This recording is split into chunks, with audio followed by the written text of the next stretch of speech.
trumpet man from out Chicago way. He had a boogie style that no one else could play. He was the top man at his craft. But then his number came up and he was gone with the draft. He's in the army now, a blowing reveille. He's the boogie woogie bugle boy of Company B. They made him blow a bugle for his Uncle Sam. It really brought him down because he could rap. He's in the By spring 1945, American soldiers in Europe knew for sure the bloodiest war in human history was coming to an end. A song kept singing in English. He puts the boys to sleep with boogie every night and wakes them up the same way in the early fright. They clap their hands and stamp their feet because they know how he plays when someone gives him. On April 12, 1945, sitting in the living room of his warm spring cottage, then known as the Little White House, the President of the United States, Franklin Delano Roosevelt, was working with papers.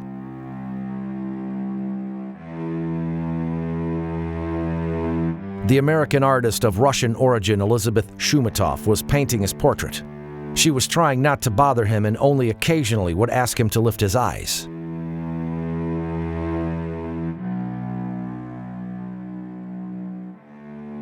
All of a sudden, the silence was broken by the sound of a fallen pen.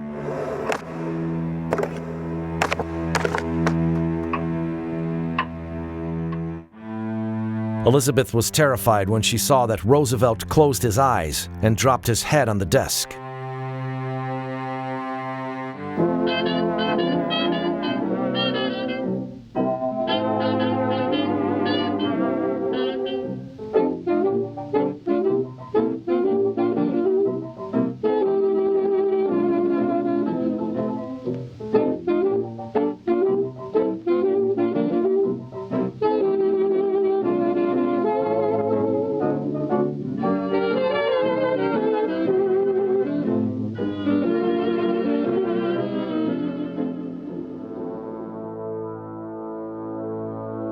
The future president began his career in 1910, when a young 27-year-old lawyer named Franklin Delano Roosevelt became a senator in New York. 2 years later, the U.S. President, Woodrow Wilson, appointed the young and active politician from a wealthy and influential family to be Assistant U.S. Secretary of the Navy.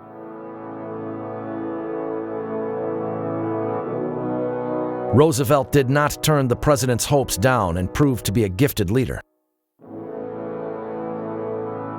8 years in this position turned Franklin into quite a noticeable figure in Washington, D.C., and in 1920 he was recommended to run for the U.S. vice president from the Democratic Party.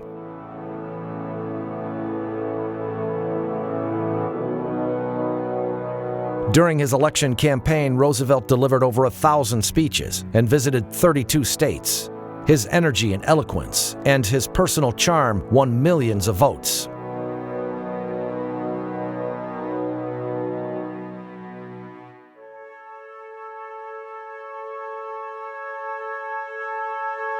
By the end of the campaign, Roosevelt even upstaged the candidate for presidency for his own party. But Republicans defeated them, and Democrats and Roosevelt lost. However, in spite of the loss of Democrats, the papers wrote that a new bright star was rising on the political horizon of America: Franklin Delano Roosevelt. Many felt jealous. It looked like this dandy had success in everything he undertook. He was a successful lawyer, a political celebrity, and a father of a big family.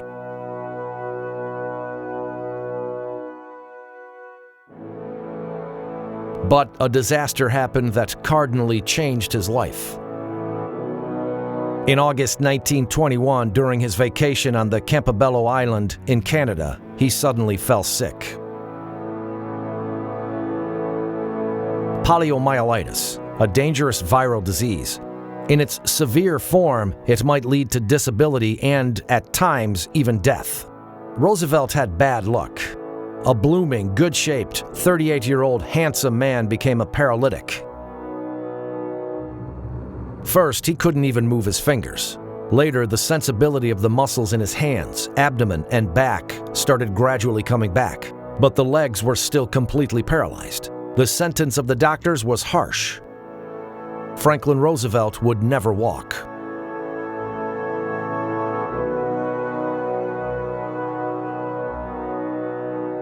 He refused to believe that and tried many new methods of treatment: gymnastics and sunbaths, electrotherapy and massage.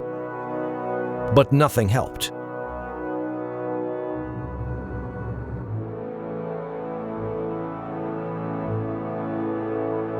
Franklin could not get used to his new situation. He rejected the condolences and tried to hide the fits of deep despair from his family. You can forget about the career of a politician and other joys of the past life. He was thrown overboard by the relentless fate.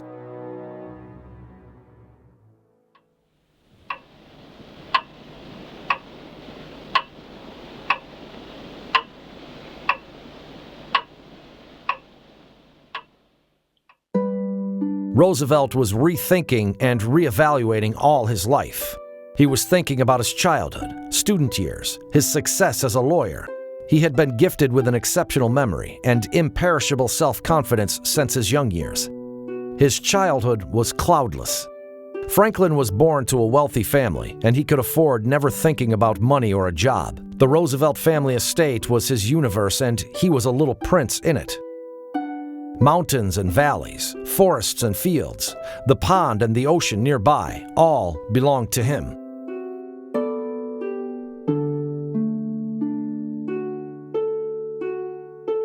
Franklin loved the manor, especially in winter when everything around him looked like a fairy tale.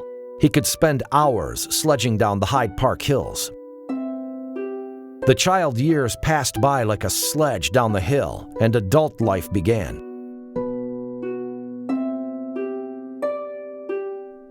First of all, Franklin entered into Harvard University, a nursery for American elite. And then he chose for himself his distant relative, Theodore Roosevelt, as an idol. Theodore Roosevelt was a man who thought that life was worth living only when it was tense and exciting. He was an incredible person. He was a man who traveled down the Amazon River, who killed 500 lions, who went through everything. In 1901, Theodore Roosevelt became the President of the United States. To look more like his uncle, Franklin began to smoke, wear nose glasses, and use his typical words.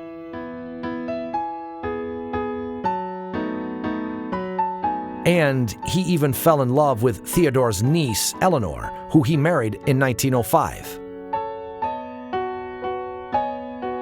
They had 6 children in the next 10 years.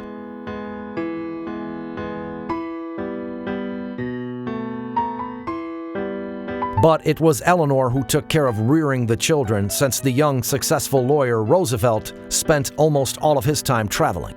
A rapid rise followed. A 27-year-old senator, 33-year-old assistant secretary of the Navy, and a 39-year-old candidate for vice presidency.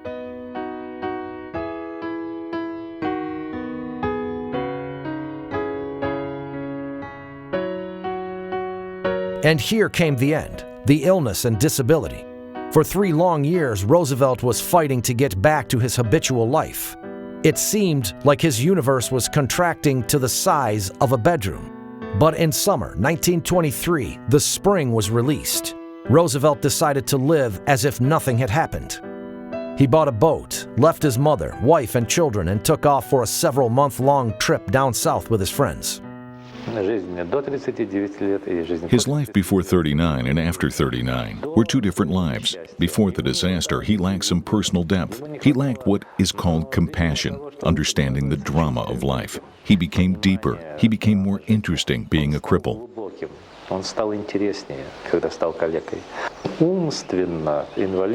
His disability developed his intellectual ability, made him a more skillful politician and a better thinker. He got rid of the superficiality of the previous years. His externalism faded away. Even if it sounds terrible, his being in a wheelchair was for his own good.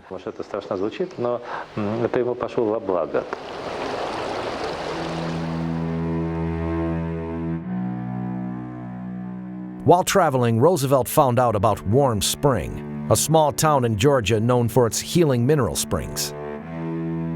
After bathing there, he could move his toes for the first time in many years. So again, he had this hope for full recovery. And he spent 2/3 of his capital to buy this abandoned resort. He reconstructed it completely and soon reopened it for healing the people with poliomyelitis consequences. First, he takes care of the children himself, and then the flow of patients increased. Roosevelt brought there the most authoritative doctors and experts. The resort turned out to be a good business as well and started to bring in good income. It seemed that the further life of Dr. Roosevelt, as the kids called him, was predetermined.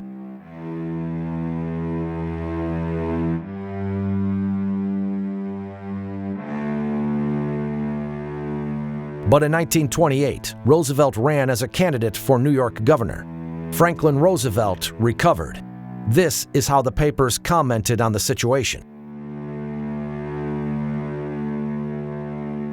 But in reality, the recovery meant only that he could stand for a short while on a stick and make a few awkward steps.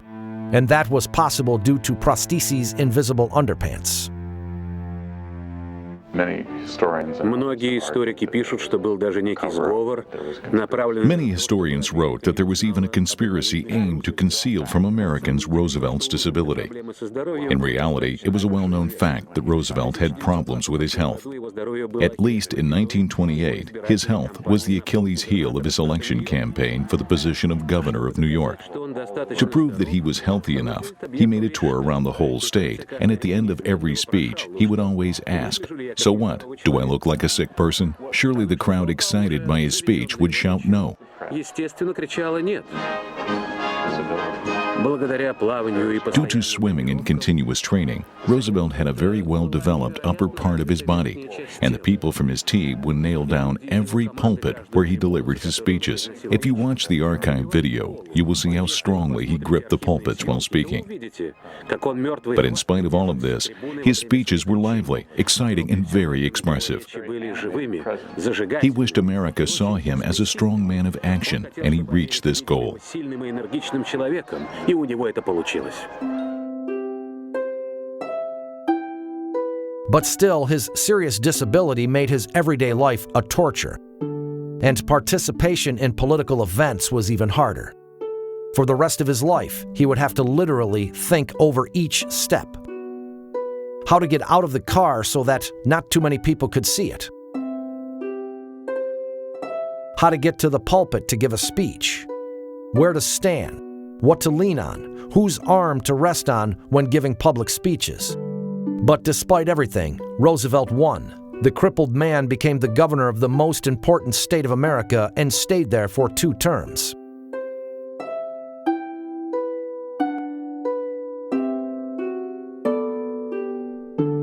On the very first days in Albany, the state capital, Roosevelt became very active. A New York journalist wrote, "Our new governor's activity reminds one of mad races." In the first year of his career, Roosevelt upended the whole state administration. He was decisive in firing officers, sunk in corruption and intrigue. He began construction of new schools and hospitals. He created a social security system, one of the first ones in America, to help the poor and unemployed. Roosevelt believed that the government is supposed to work not only for the rich, but for the poor as well, and primarily for the middle class.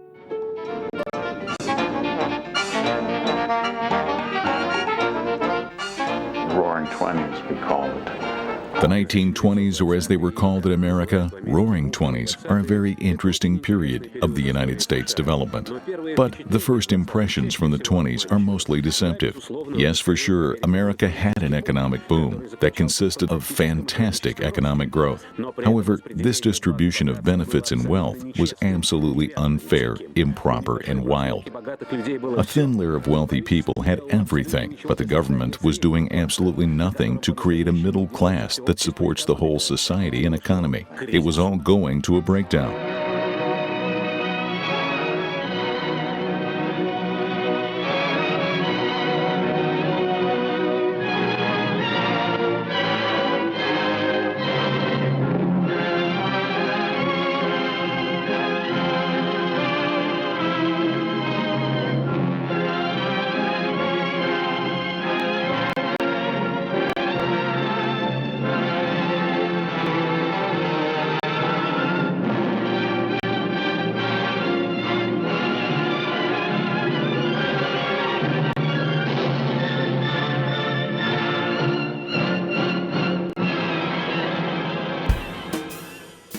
And it came pretty soon. The New York stock market crashed on October 29, 1929, and was the beginning of a new and most dramatical period in the U.S. history.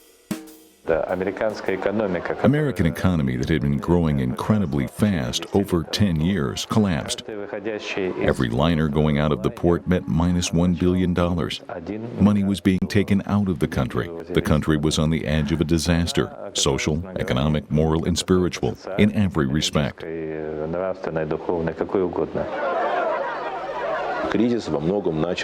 Mostly the crisis was entailed by the problems in the financial field that needed the government interference.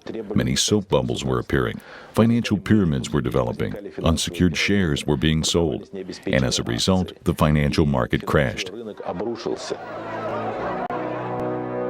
It was fatal for the whole U.S. economy. Thousands of factories, businesses, and even public institutions were closed. Tens of thousands of people lost their jobs and became beggars.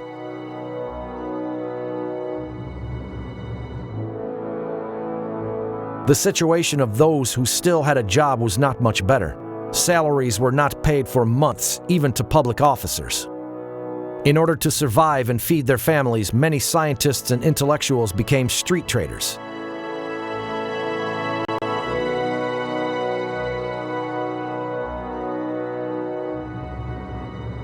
In the depth of the country, the situation was disastrous. Chaos, starvation, and ruin. Leaving their homes and households behind, whole families would move to larger cities. Shortly after, numerous settlements made of cardboards and tin pieces grew in the large city's outskirts. The whole world was so shocked by the horror of what was going on in America that some funds were raised in Africa and sent to the United States to distribute among starving children. The strong and cheerful American nation, certain of their superiority, turned into a gloomy gray mass that lost their faith in everything. In America, the future, themselves, and their government.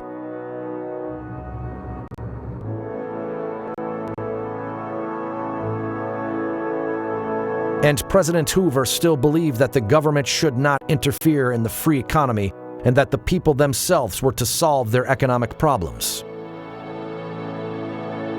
The New York governor Franklin Roosevelt did not think this way. He was convinced that supporting the poor is the government's direct and integral duty. He managed to get $20 million from the Senate to provide urgent aid to the starving and unemployed.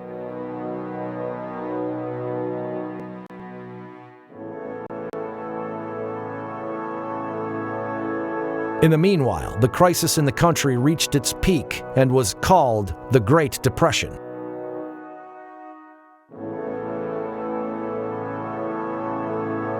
When journalists asked President Hoover what advice he could give Americans in this situation, he replied, "Smile and laugh more."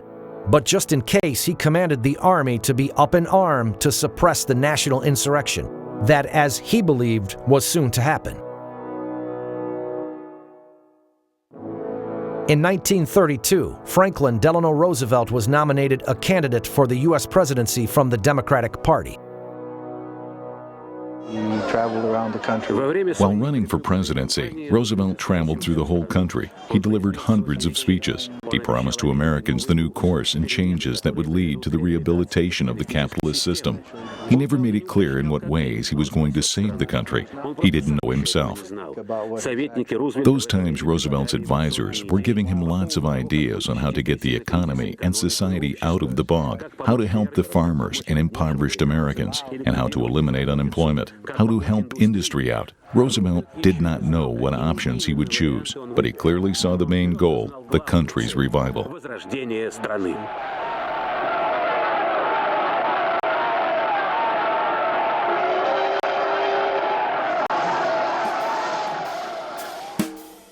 During short breaks between his travels around the country, Roosevelt would visit the Hyde Park. The best place to work was the houses where he spent his childhood. Traveling around the familiar places of his estate together with his son, Roosevelt was thinking about big politics and building his platform. What do Americans want most of all? Jobs and security guarantees for themselves and their families. Nobody shall be hungry, and with no clothes, without a place to live. It is the duty of the state, of the government, to take care of the people. The country needs a bold and continuous experiment. But common sense requires choosing a way and following it. If the way is wrong, you need to honestly admit it and find another way. The main thing for the moment is to save the country. And if with this goal in mind we have to change our views twice a day, we will do it too.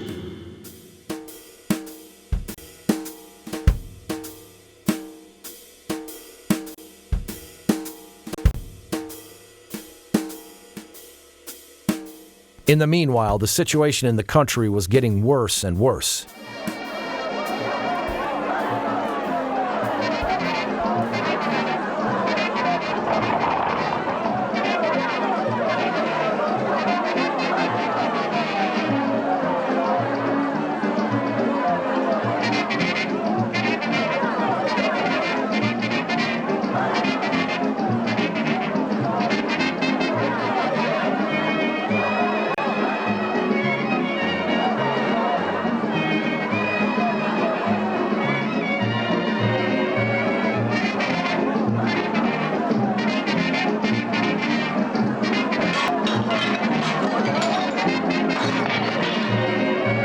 Everything that is going on in America today is just a repression of what happened in Russia before the revolution, wrote the left-wing papers.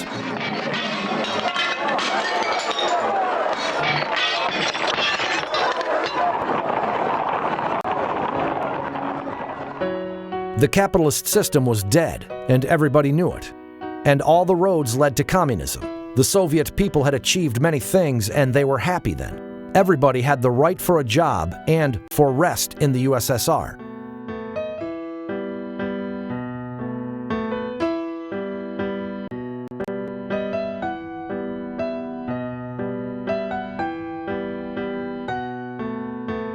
Roosevelt tried to explain to Americans that in order to save America, communist or fascist recipes were not good.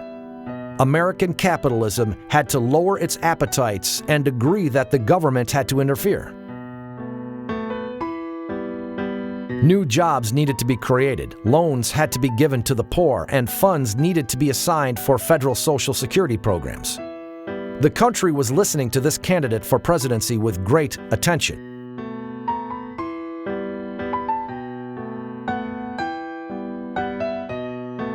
On the night of November 8, 1932, it was known that Roosevelt won the presidency.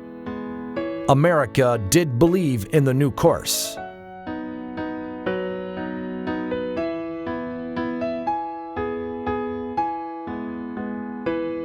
On the inauguration day, 100,000 people gathered in front of the Capitol. There were secret spots with machine guns and armed patrols just in case. The city authorities feared mass disorders. And the crowd was waiting for the first words of the new president. This is preeminently the time to speak the truth, the whole truth, frankly and boldly. This nation asks for action, and action now. We must act, and act quickly. I shall ask the Congress for the one remaining instrument to meet the crisis. Broad executive power to wage a war against the emergency. As great as the power that would be given to me if we were in fact invaded by a foreign foe. The people of the United States want direct, vigorous action. They have made me the present instrument of their wishes. The United States had been waiting for a miracle. And he had to be this miracle maker. The 32nd President of the USA, Franklin Delano Roosevelt. In the meanwhile, the country entered the next loop of the economic depression. The banking crisis. Roosevelt came to power when the economic crisis was in full play. The big problem that Roosevelt had to solve literally on the second day after his inauguration was the crash of the banking financial system, without which the economy could not function at all. Banks began to close down, and the depositors rushed to take their deposits.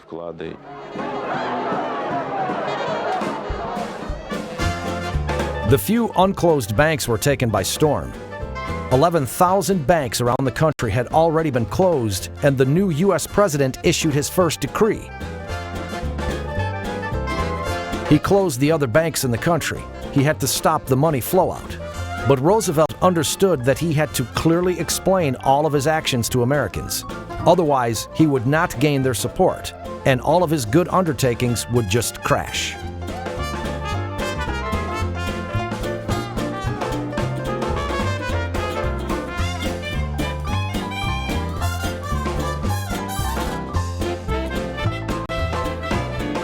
So Roosevelt addressed the country on the radio. His first radio conversation was on the banking crisis. All the banks were closed down by his decree several days ago. I want to tell you what has been done in the last few days, and why it has been done, and what the next steps are going to be. Roosevelt believed that he had to talk to his people, and he would talk to his friends. And then Roosevelt, literally in hand-waving terms, explained what the essence of the banking crisis was. He said it in such a manner that everyone believed.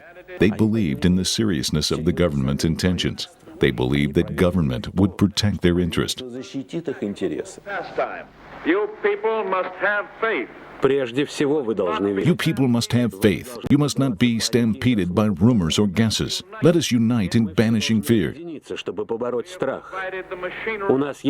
have provided the machinery to restore our financial system, and it is up to you to support and make it work. Together we cannot fail. I assure you, my friends, it is safer to keep your money in a reopened bank than to keep it under the mattress. And a miracle happened again. Americans believed the words of their new president, and the next day, they started to bring their money to the reopened banks. However, only those banks were reopened that were recognized healthy by governmental inspection. More than 4,000 banks of the United States ceased to exist forever. Now, Roosevelt's radio addresses to the nation, the so-called Fireside Chats, were heard regularly by Americans. In his next Fireside Chat, Roosevelt would tell the country about the government's plans to overcome the crisis. Well, we must take action to It is time to act, and act with courage. Пришло время для мужественных We must действий. find a way to take an appeal from the We cannot achieve prosperity if a part of the nation will prosper and the other will suffer. Если часть нации будет процветать, under the а Constitution другая and бедствовать. not over it. The unemployment rate. В некоторых The unemployment rate was up to 50% in some American cities. Roosevelt was right when he believed that unregulated capitalism was the rough and unjust system of all. справедливой системы. But regulated capitalism did work. Capitalism regulation was the essence of this new course. Курса. Three new У deals. нового курса было три главных цели. The new course had three major goals. Это были программы First of all, it was to help the starving and unemployed. восстановления. Second, recovery. These programs served the goal of setting American economy back on its feet. И в-третьих, Third, reforms. It was a package of decisions to improve the life of the American society with the help of the government. государство. It might be called a revolution in the American political philosophy. For the first time in American history, the state was governing the American national economy in joint efforts of saving the country from the crisis abyss. Millions of unemployed people found a job for the first time in several years. They started to work for the government. The so-called public projects started to develop to an unprecedented scale all over the country. The government money was spent on building dams and train stations, airports and new stations, bridges and roads, public facilities and schools, hospitals and libraries, stadiums and kindergartens.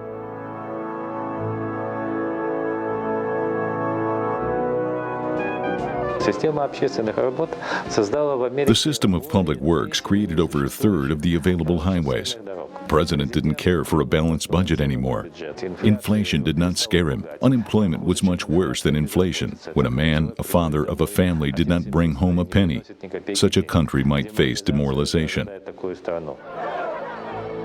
Due to decisive actions taken by the Roosevelt administration, the unemployment rate gradually dropped. The country began to get out of the breakdown dead end. There was hope. At the same time, Roosevelt started to fight with the overall corruption and mafia. The first shot in this was abolishing the Prohibition law.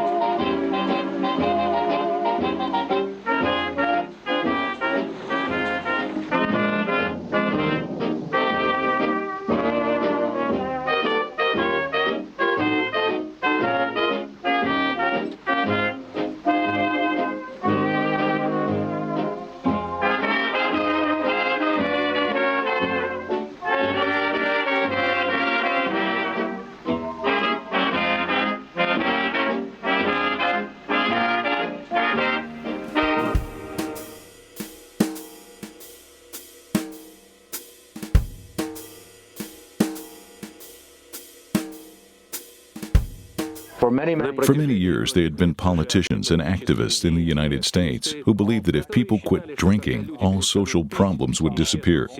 Due to the activity, the 18th Amendment to the United States Constitution prohibited manufacture and sale of alcohol, was ratified in the United States after World War I. Certainly, the prohibition did not work. People still wanted to drink, and drank buying alcohol from mafioso structures. They began to drink even more than before. Forbidden fruit was sweet. The war the government waged with the sale of alcohol could not prevent the mafia from making hundreds of millions of dollars from smuggling liquor from Canada and Mexico. When the Prohibition law was abolished, the mafia was deprived of their main source of income. Excise duties began to flow to the state budget, and the life of Americans became easier and happier.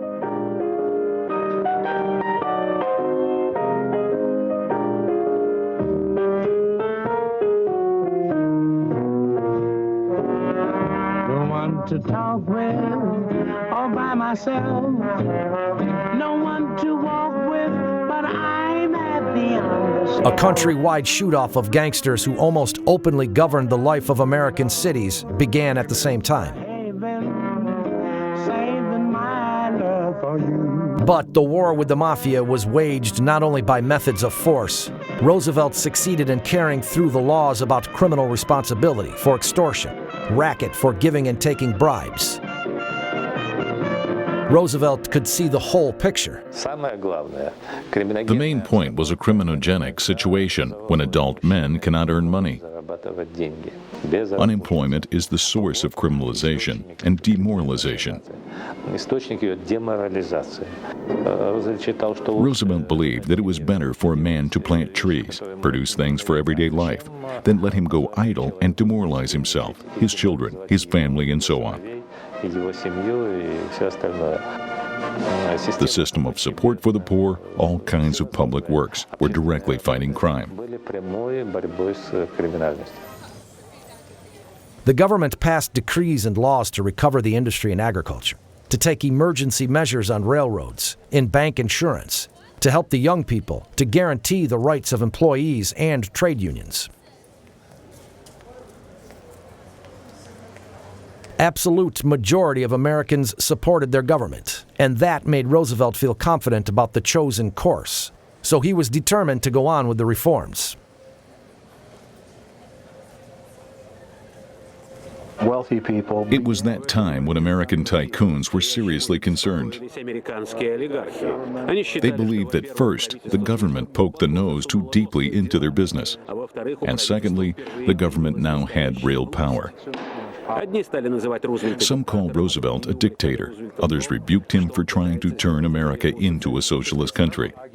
На самом In деле, reality, эти обвинения all these allegations were groundless. All Roosevelt's actions were aimed to rehabilitate and save the dying capitalism. капитализм. The press, hostile to the president, wrote that Roosevelt was a man who destroyed the American way of life, that his invariable smile was a result of plastic surgery, that he was not Roosevelt, but a Jew named Reserved, who headed a Zionist and communist conspiracy against America, whose goal was to destroy the American economy.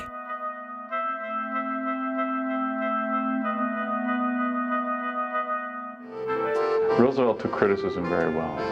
Roosevelt was calm about those allegations. He expected that the upper class of the United States, the people among whom he grew up, would be against his reforms because they threatened their way of life. Roosevelt was confident about himself and his reforms, so he was not upset because of the criticism.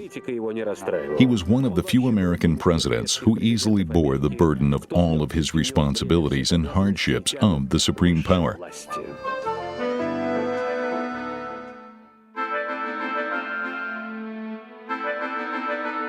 By the end of his first term in the White House, the reporters' attacks became even harsher. Though he could still deal with those attacks with humor, it took more and more of his energy. The larger part of American press belonged to Republicans, Roosevelt's political opponents. And in 1934, the largest newspaper magnate, William Rudolph Hearst, a former Roosevelt supporter, joined them. And now he was indignant. He believed that something terrible was going on in the country. The state is becoming the main power. Soon, the Hearst's newspaper empire headed the persecution of the president. Over the year before, the 1936 election campaign, the number of anti-Roosevelt publications had grown rapidly.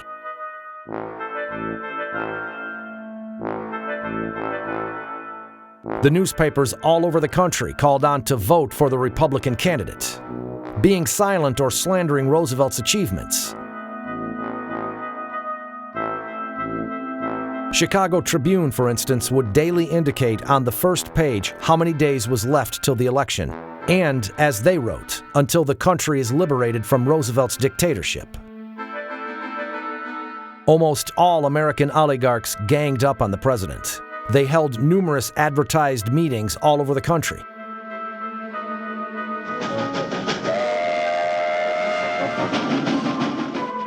They said something needed to be done because unprecedented things were going on and America was sliding down to socialism. Roosevelt wrote to Bullitt, the American ambassador in Moscow, "Big cannons now shoot." Financial and industrial kings of the United States, John Morgan, Pierre Dupont, Henry Ford, John Mullowen, and John Flynn, were against Roosevelt in a united enemy front.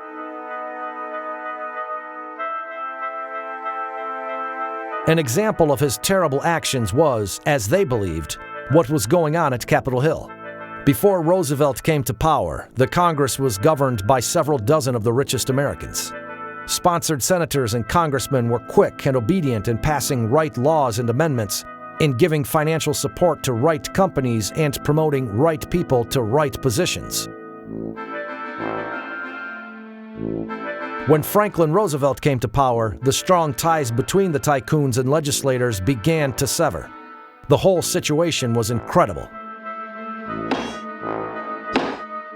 The oligarchs declared war on Roosevelt and waged it in all possible ways.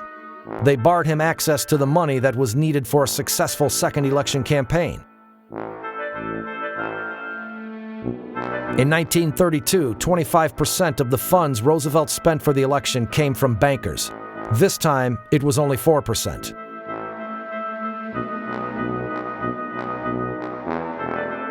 For sure, the opponent party, Republicans, were rolling in the money provided by the tycoons and had no doubts they would win. It was a life and death struggle. Not only the second term of presidency was at stake, but the very future of America. But Roosevelt said to his team on the eve before the election, We will win, and win easily. Roosevelt was sure he would win. He had the trump card underestimated by his opponents. American people were standing for him. And on November 3rd, 1936, he won, and his victory was the most lopsided in the history of the USA. During his second term, the war between the White House and the tycoons escalated even more. The super-rich Americans would still refuse to understand Roosevelt's strategy, creating a balance of interests which would secure the country against social disruption and breakdowns, which would ensure prosperity and growth of the U.S. power. Director of the Franklin D. Roosevelt Foundation for United States Studies, Moscow State University. Roosevelt used to say, "They accuse me of opposing tycoons, but I don't eat them for breakfast. My goal is not to impoverish the tycoons. There are nationwide goals that need efforts of the people, including those who got capital. Their role is not less, it's even bigger, because they have to bear certain social responsibility." But why did American tycoons continue to be at war with their president? In the years that Roosevelt had power, the monopoly's income increased by almost 50%, and the stock value in the stock market grew 4 times. The answer was simple. Tycoons did not only need money, they needed power, and they almost lost it when Roosevelt was at power. Made a gallant, sincere effort to raise wages, to reduce hours, big businessman. Capitalists, major businessmen, bankers, and manufacturers still viewed the new course as a threat to their financial and personal power. He was called a dictator, communist, and fascist at the same time. Его одновременно называли диктатором, коммунистом и фашистом.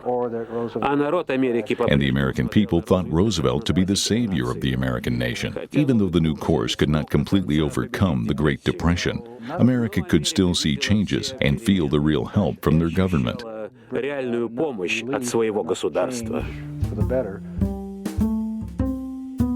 Besides his war with the Great Depression, tycoons, the press, and mafia, Roosevelt became more and more concerned about what was going on in Europe and Asia.